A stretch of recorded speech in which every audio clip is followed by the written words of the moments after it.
A man was at a coffee shop when he noticed the barista wrote "Pay what you can" on his cup instead of a price. He asked what that meant, and the barista explained that 3 days ago, someone had prepaid for 50 coffees and told them to give them away to anyone who looked like they needed one. The man asked how much he owed, and the barista said nothing. It was already covered. The man asked if he could add 10 coffees to the fund. The barista said of course.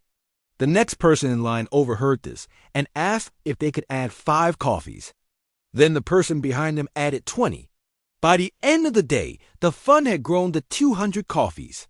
The barista started keeping a running count on a chalkboard behind the register. Every morning she would update the number. Some days it went down when people took free coffees. Some days it went up when people added more. The pattern continued for 2 months.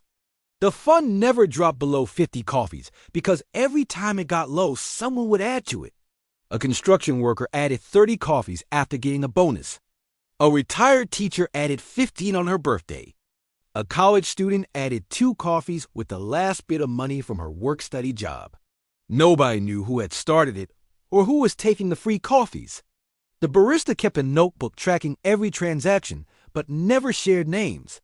One morning, a woman came in and asked if the free coffee fund was real or just for show. The barista said it was completely real and asked if she needed one. The woman said yes.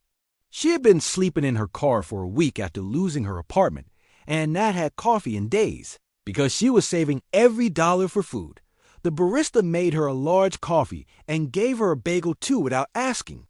The woman sat in the corner and cried while drinking it. When she left, she put $5 in the tip jar even though she clearly could not afford to. The barista ran outside and tried to give it back. The woman said no. She said someone had given her coffee when she had nothing, and now she was giving what little she had so someone else could have coffee tomorrow. That $5 bought 2 more coffees for the fund. 6 months later, the coffee shop had given away over 4,000 free coffees.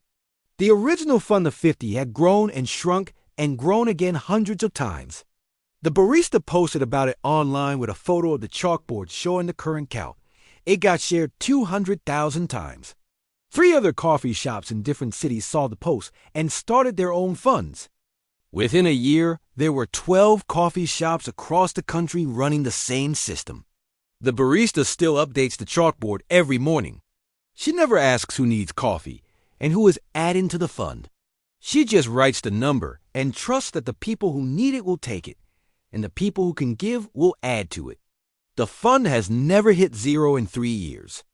She keeps the original notebook in a drawer and sometimes reads through it when she needs to remember that most people are good. Comment coffee if trust makes generosity possible.